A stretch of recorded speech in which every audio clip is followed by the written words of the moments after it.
Hey, Pastor Steve Waldron. I hope you're having an incredible day or night in Jesus.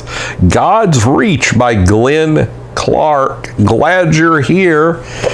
Looks like some Maxfield Parrish kind of action going on the cover. I don't know if it is, but great artist. Don't always agree with what he drew, but just his the sunsets and stuff, incredible sky. But God's Reach, Glen Clark. This was recommended by T.W. Barnes, of all people. And so Pastor Terry Gillum gave me this. He's the one that informed me that it was recommended. Now, I've been reading through this book. It was originally written in 1951. It sounds like something my pastor, Brother Sam Latta, would have liked. Maybe Bishop Joel Holmes kind of book. Just a fascinating book. I remember my pastor used to teach of the multidimensionality of man, past the fourth dimension. You know, remember that Paul Yonggi Cho book about, was it the fourth dimension? This guy goes into at least 7 dimensions. And so it's pretty interesting. Again, recommended by T.W. Barnes. Some consider him a prophet, Mendon, Louisiana. So let's look at the table of contents. I don't want to read just a little bit out of here. So the 4 known dimensions of man, the mysteries of God's 5th dimension, the mysteries of God's 6th dimension, the mysteries of God's 7th dimension, a survey of all the dimensions. Now you have to remember, this was written in a time before the internet, rural America, on and so forth. The law of alignment, the law of rhythm, dynamic symmetry, the first 5 dimensions, dynamic symmetry, the 6th dimension, dynamic symmetry, the 7th dimension, dynamic symmetry in the Bible, friends, health, guidance, inspiration, finances, statesmanship. Beneath activity lies stillness, like that, venturing in the higher dimensions. Beneath confusion lies the perfect pattern. Beneath time lies eternity. Beyond this life lies life everlasting. Now, there was a whole genre of books that drove America to incredible prosperity. Thinking about that insurance guy, what's his name? A.W. Williams or something? He was part of it. And then you had like Napoleon Hill, which I don't agree with everything in his books, but there's a lot of Pentecostal apostolics that do, especially in the older generation, but a lot in the new generation too. Think and Grow Rich, and The Richest Man in Babylon. You have your Og Mandinos. Of course, your Zig Ziglar be kind of the high priest of that genre of positive thinking, biblical economics. Norman Vincent Peale, which I've liked a lot of Norman Vincent Peale, and Robert Schuller. I've read his biography, Giant, multiple times. It's just a fascinating read. So, one of the things I found interesting in here, he said in the 30 years between 1915 and 1945, you had 2 world wars, have seen more people killed. Not only that, you had like the Ukrainian Holodomor, you had the Soviets killing 20 million people, Lenin, Stalin, Trotsky, have seen more people killed, more property destroyed, more terrible cruelty and savagery released in the hearts of mankind than has occurred in the entire history of the world from the time of Christ until the year 1915. Now, this was, I thought, just fascinating.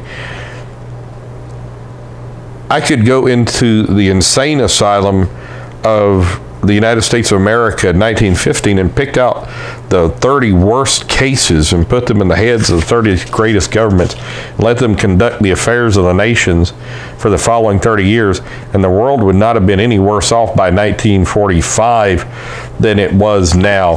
That reminded me of the old, who did the National Review, Buckley. He used to say, I would much rather take the first 100 names at random from the Boston, Massachusetts phone book and have them run the country than the people we have in Washington, D.C. Well, there's a lot of truth to this. And so when you've gone through World War I, you've gone through World War II, you've had Stalin, you've had Hitler, you've had horrific genocide, you've got Mao rising at this time, 1915, 1945. I mean, it would be hard to debate what he's saying. You know, I don't know. That may be a stretch. Some other places I've got marked in here, one as well. survey of all the dimensions. And this leads to the culmination toward which all of these dimensions are moving and brings into clear light the key word that marks the seventh, the crux and crown of all our earthly and heavenly endeavor, oneness. By this is meant the universal oneness with one neighbor, oneness with God the Father, oneness with Christ. The motionless of the seventh dimension, its very highest, is expressed in the greatest of all the parables of Jesus, the parable of the vine and the branches. Just kind of giving you a little taste. I've read this genre of literature, especially back 30 plus years ago, so much. I kind of know the genre. When we turn from the law of rhythm to the law of alignment, we encounter another paradox of Jesus. Whosoever wants to be great among you must be your servant, and whosoever wants to hold first place among you must be your slave. Alignment, as we've already learned, consists of putting first things first and lower always subordinate to the higher. All cannot take the front seats. Remember, my pastor used to say, when you want everybody to be accessible, when you push others up a hill, you realize you're on top of the mountain too. Again, a lot from this,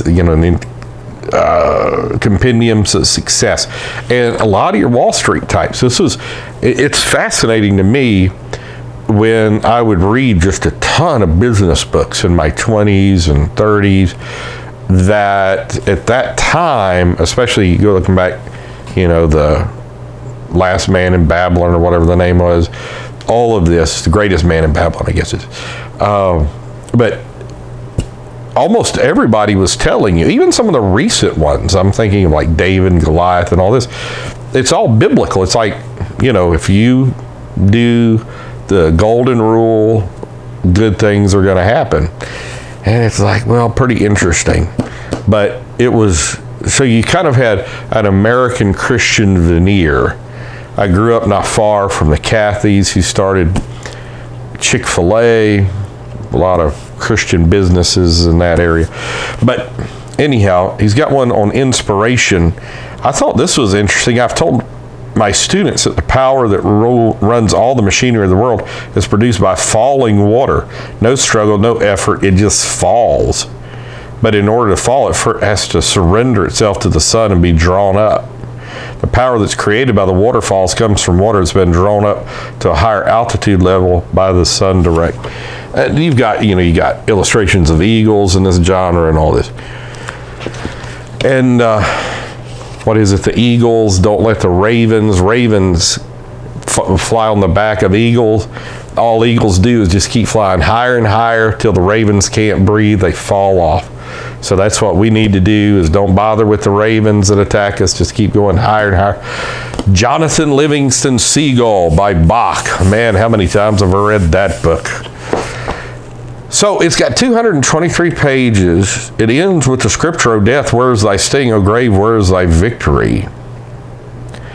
So God's Reach, Glen Clark, recommended by T.W. Barnes. Appreciate this, Pastor Glen. What a great church in Versailles, Kentucky. I may be mispronouncing it. It's like the Versailles in France, just outside of Lexington. Amazing people, church. So thanks for the book. God bless. You may like it too. See you later. Bye-bye.